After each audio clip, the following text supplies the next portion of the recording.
Okay, so I was just passing by a field of winter wheat, and seeing as we've just been in the spring wheat, I thought maybe just drop in so you can see what a winter wheat looks like at the moment. Here's our crop of winter wheat.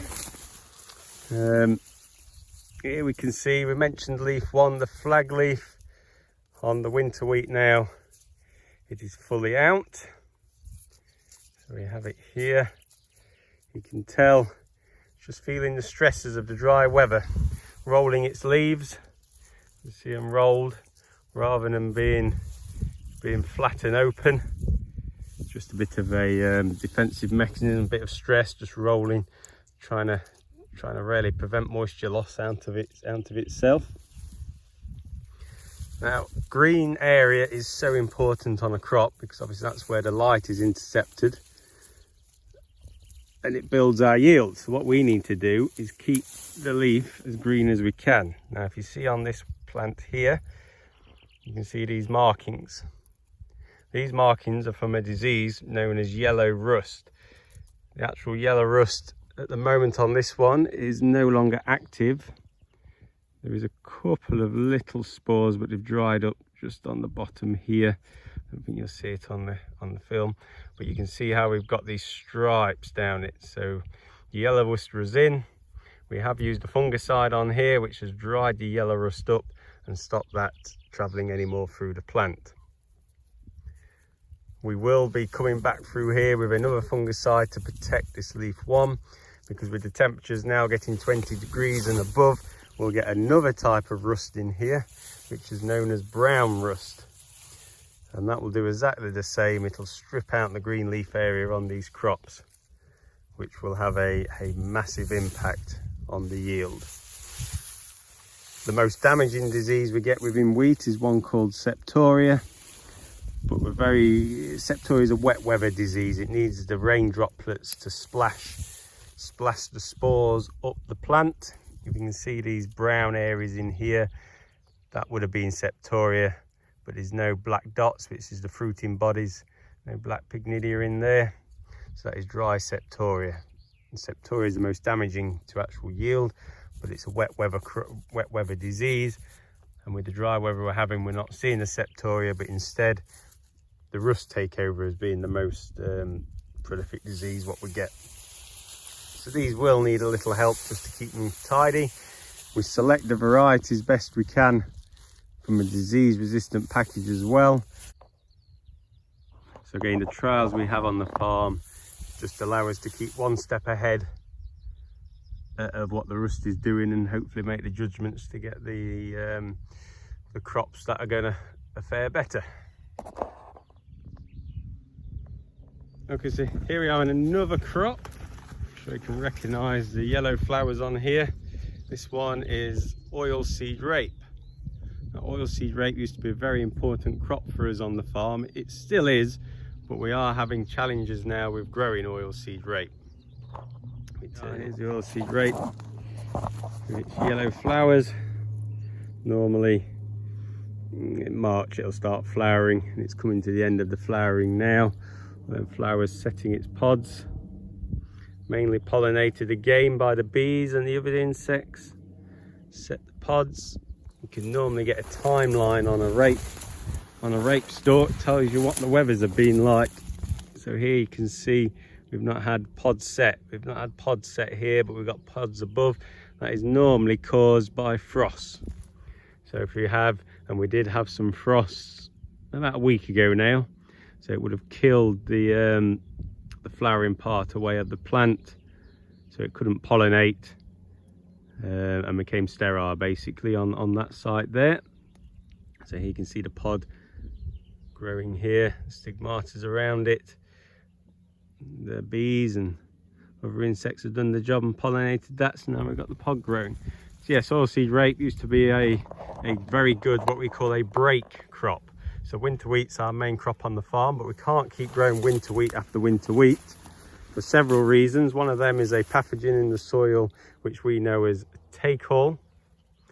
This attacks the roots. You can get away with 2 years, but in the second year you start to get a decline because the pathogen, the take-all pathogen, is building up in the soil. It attacks the roots go black. It can't extract the nutrition out of the soil, so therefore it doesn't grow as strong and give you the yield.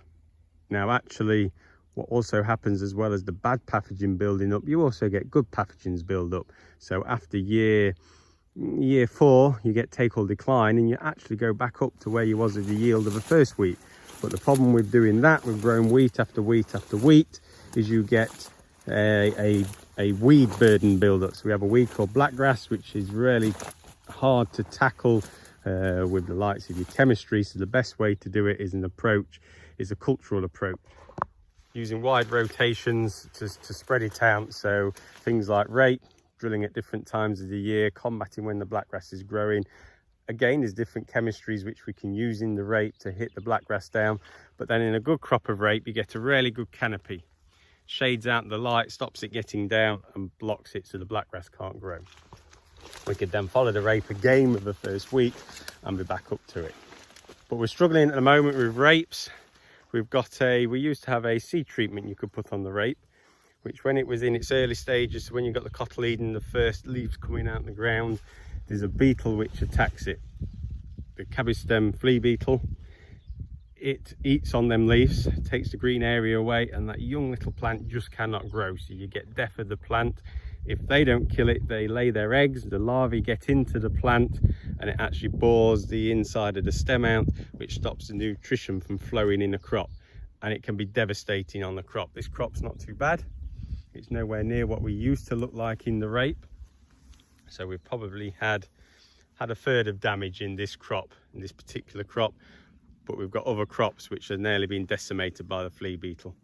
Trouble is, you don't necessarily know how bad the damage is going to be until you get into the spring, when the crop tries to grow away and it just cannot outgrow the damage from the larvae inside it. So it becomes a gamble on whether to spend money on this crop or not. So rape is dropping down in our rotation, which has its downsides for our rotation as a whole, from sustaining a nice wide rotation and allow us to use a lot of cultural measures to control pests and disease. But it also has a bad knock-on effect for the bees, because this is providing a pollen source from late February all the way through till now. A good rain had knocked these flowers off and this will be done now, but there's a pollen source here for the bees, what the bees can get hold of. Take the rape area out, we've dropped from 250 hectares, we're going down to 60 hectares. That's a massive drop in a pollen source for the bees. So it is quite worrying, but we're trying. We've got trials again. We're trying to see how we can grow this crop, companion crops, put a crop in with the rape, which confuses the cabbage stem flea beetle. So we are trying to see what we can do to maintain and grow in this crop.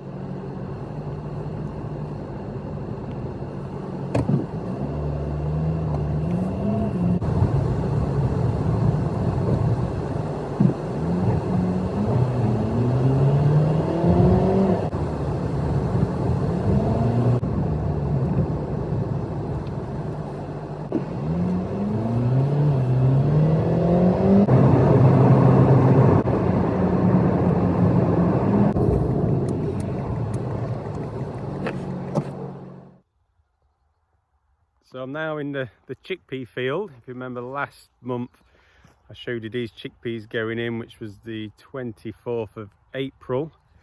We are now on the 27th of May, and the chickpeas are making quite good progress. As you can see, they've filled out very well indeed. That weed out there. It's quite a warm day today. These chickpeas growing in warm climates, so they're used to this weather. Really happy with the way these are progressing at the moment. There's a little bit of weed in them. These are being grown virtually organically, so there's no chemicals being used on them at the moment. We've got some weeds in the way here. We have had a mechanical hoe through, which I'll show you a little video of, taking out a lot of the small weeds. So here's Dale today with the harrows, nice and steady through. You can see the action of the harrow pulling at the soil, not too aggressive, moving the soil around and freshened it up nice and loose, pulled out the little weeds. There's one right here, a little bit of groundsel there, pulled out. He'll now dry up, and there's another one, dry up in the sunshine, but the chickpeas are left anchored.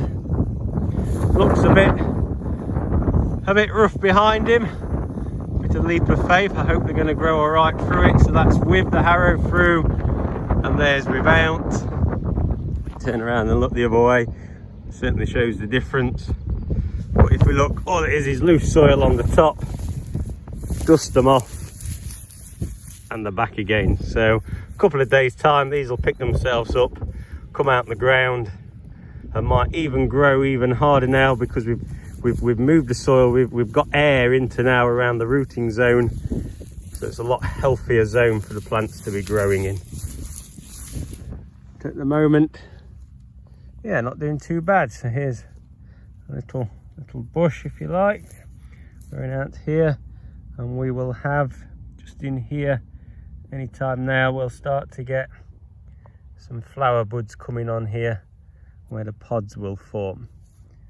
So a 90-day crop, it's already a third of the way through its life and pushing on quite well.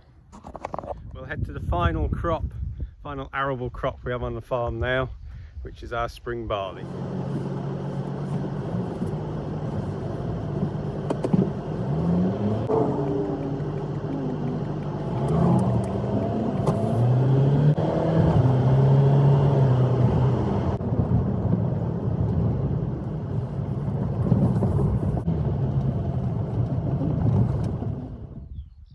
Okay, so the final crop of this little tour, what we've got on the estate, and we're now in the spring barley. So here's our barley. It's progressing through its growth stages quite rapidly now with the lack of moisture. But here's the final leaf, the flag leaf as we call it, coming out. And here's one I've just peeled back, that flag leaf there. If you peel back the sheath here, within that sheath is the developing ear. Now you can see what we call awns on it here. These awns are actually quite important to final yield. They will actually photosynthesize and build energy for us. So we have to protect these and keep these clean. But just in here, I don't know if you can see, the camera's not quite good enough, but there is the grain sites just starting, the embryonic grain sites, which will fill out, which will flower, self-pollinate, and then fill out. So we'll keep you informed and show you how that's developing as it goes on. Now this barley is grown on contract. This barley is basically made to make beer. This in particular barley is grown for Budweiser, Bud Light in particular. So we know where this is destined to go. So if you're drinking Bud Light, you could in fact be drinking some of the barley malt which has come from here at Revesby. Okay, so that was a quick tour around the estate, looking at the different crops we grow. Hope you enjoyed seeing what we are growing here at Revesby. I've still got my bottle of Bud from this barley field we're sat in, but unfortunately it is empty and I haven't just drunk it. So I'll take that away with me and out of here. I'll keep you informed in the months to come of how the crops, pick a couple of crops each month and just show them developing towards harvest. And then the plan is to take it all the way through harvest and then into the shed and just follow through its life really. So we'll hope to see you next month.